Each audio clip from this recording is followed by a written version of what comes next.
தீர்த்தக்கரையில் உள்ள எல்லா கோயில்களையுமே நம்ம பார்த்தாச்சுங்க. நீ அடுத்ததாக சிவபெருமான் கோயில் இருக்கிறதா சொல்கிறாங்க. ரொம்ப பிரம்மாண்டமான சிவன் கோயில் அப்படின்னு சொல்கிறாங்க. ஏன் அப்படி சொல்லப்பட்டிருக்கு அப்படின்னு பார்த்துக்கிட்டா, எல்லா வகையான சிவன் கோயில்கள்லையுமே முருகன், விநாயகர், சிவபெருமான் போன்ற சன்னிதானங்கள்லாம் தனித்தனியாக இருக்குங்க. இந்த சிவபெருமான் கோயிலில் ஒரே சன்னிதானத்தில் ஒற்றுமையாக குடும்பமாக காணப்பட்டிருக்காங்க. வாங்க பார்க்கலாம். இதுதான் அந்த சிவன் கோயில். இங்கு யாராக இருந்தாலும் சரி குடும்பமாக தாங்க வந்து இங்கே தரிசனம் செய்ய முடியும் அப்படின்னு சொல்லி ஊர் மக்கள் சொல்லியிருக்காங்க.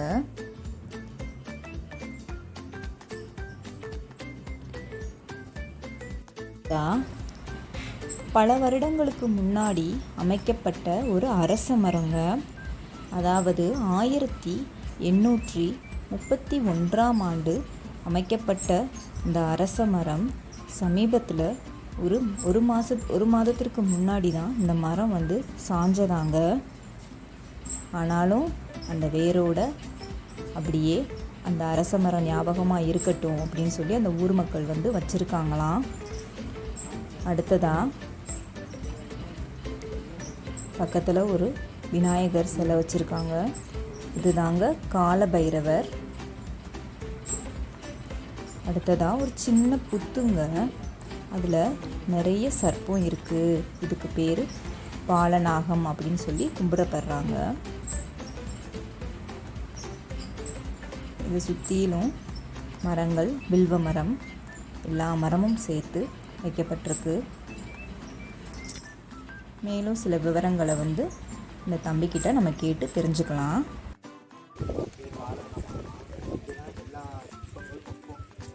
ஒன்று கஷ்டங்கள் வந்தாலும் இந்த இடத்துல தான் அந்த சிலை இங்கே திரும்பி இருக்கும். நான் தான் இங்கே முதல் தொண்டுக்கு வரும்போது இந்த சிலை திரும்பி எல்லாம் அம்மா கொண்டு வந்தேன். என்னால் வர முடியாத சூழ்நிலை இருக்குது.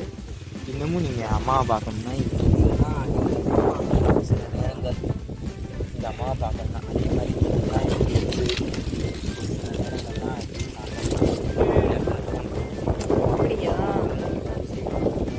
பண்ணும்போது நல்லா தான் பண்ணேன். இதுவும் புத்தா எழுதிக்குன்னு ஒரு நம்பிக்கை.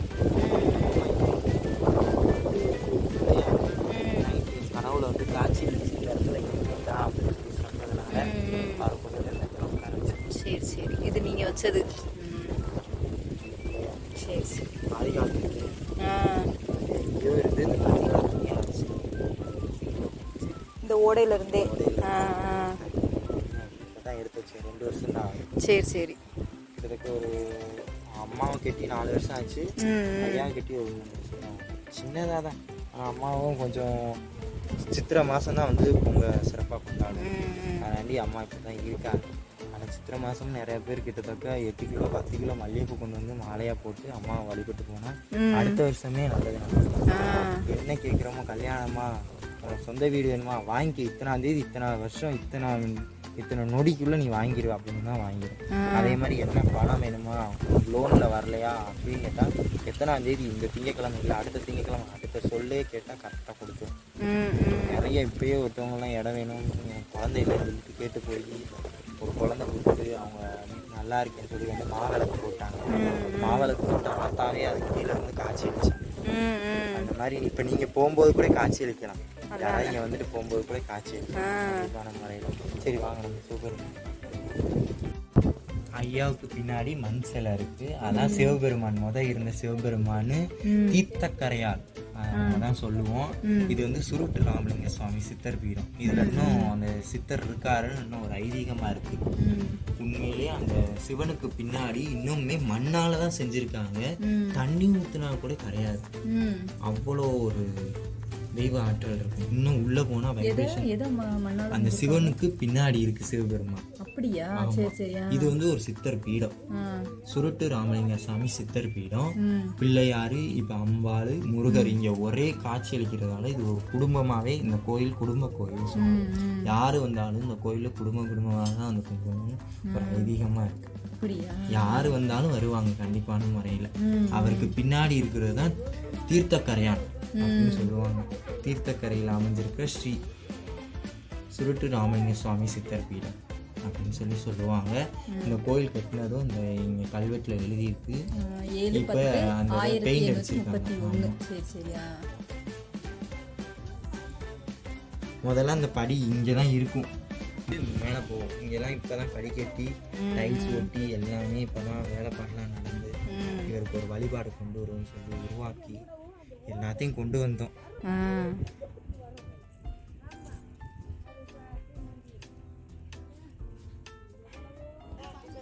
கண்டிப்பாக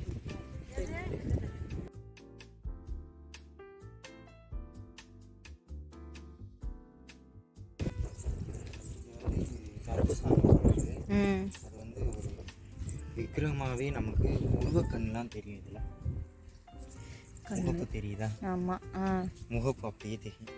இதில் தான் சிறப்பு. அதுவா உருவான கல். சரி சரி. கீழே இருந்து அதுவா தானா. இவருக்கு நான் துடியா நிற்கிறேன், சிவபெருமானுக்கு நான் துணையா நிற்கிறேன் அப்படின்னு சொல்லி இவங்க வர்றாங்க. அங்கேருந்து முனியாண்டி நான் அவருக்கு துணையா நிற்கிறேன்னு சொல்லி அங்கிட்டு நிற்கிறாரு. அவர் அங்கே இருக்காரு. சுற்றி எல்லையில் அவர் இருக்கிற இடங்க தான். சரி சரி. இங்கே 2 பேர் காவலாக அமைஞ்சிருக்கிறது பெரிய அற்புதம். இங்கிட்டு கருப்பசாமி, அங்கிட்டு முனியப்பா. முனியாண்டி இருக்கிறது ரொம்ப அற்புதமான கோயிலாக இருக்குது. அமைஞ்சிருக்கிறதுல இதுதான் எனக்கு ரொம்ப பிடிச்ச கோயில். இங்கே இருந்தால் வைப்ரேஷன் ரொம்ப ஹெவி ஆகும். அது உள்ள போய் இன்னும் கொஞ்ச நேரம் கண்ணை மூடி தியானம் பண்ணோம்னா அப்படியே நம்மளை கடவுள் அப்படியே நம்ம மேலே தூக்குற அளவுக்கு அந்த இது போகும். அந்த மாதிரி ஒரு எங்க இந்த சிவபெருமானோட சன்னிதானத்துக்குள்ள யாருனாலும் உள்ள போகலாம். இப்போ கொஞ்சம் தட்டுப்பாடு விதித்து போகக்கூடாது வரக்கூடாதுன்னு சொல்லி வெளியே நின்று கும்பிடுங்க அப்படின்னு சொல்லி எல்லாரும் சொல்லிடுறாங்க. நான் இருக்கும்போது சின்ன பிள்ளையில ஏறி குதிச்சு உள்ள போய் நான்லாம் உட்காந்து அவருக்கே நான்லாம் அபிஷேகம் பண்ணியிருக்கேன். அந்த நிலைமையெல்லாம் இருந்திருக்கு. அதே மாதிரி அங்கேருந்து படிப்படியாக நம்ம வந்து தான் இப்போ இவ்வளோதான் போயிருக்காங்க. என்ன நேர்களே, நாங்கள் போய் குடும்பமாக அந்த கோயிலை கண்டு மகிழ்ந்த மாதிரி நீங்களும் மகிழ்ந்திருப்பீங்கன்ற நம்பிக்கை எனக்கு இருக்குது. இந்த கோயில் எங்கே இருக்குது அப்படின்னு பார்த்துக்கிட்டிங்கன்னா அருப்புக்கோட்டையில் தீர்த்தக்கரை அப்படின்ற ஒரு பகுதியில் இந்த கோயில் அமைஞ்சிருக்குங்க. உங்களுக்கு பார்க்க விருப்பம் இருந்தால் அங்கே போய் அங்கனக்குள்ளே உள்ளவங்கள்ட்ட கேட்டாலே சொல்லுவாங்க இந்த கோயில் எங்கே இருக்குது அப்படின்னு.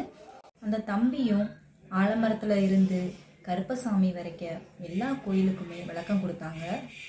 கோயிலுக்கு நீங்களும் போகிறதா இருந்தால் குடும்பமாக போய் சகல ஐஸ்வர்யங்க பெற்ற சௌபாக்கியத்தோட திரும்ப வீட்டுக்கு வாங்க. நல்லா சூப்பராக இருக்குது. அங்கே வைப்ரேஷன் ரொம்பவே அழகாக இருக்குது. அதனால் நீங்களும் கண்டிப்பாக போங்க. இந்த வீடியோ உங்களுக்கு பிடிச்சிருந்ததுன்னா லைக் பண்ணுங்கள், ஷேர் பண்ணுங்கள், கமெண்ட்ஸ் பண்ணுங்கள். நன்றி.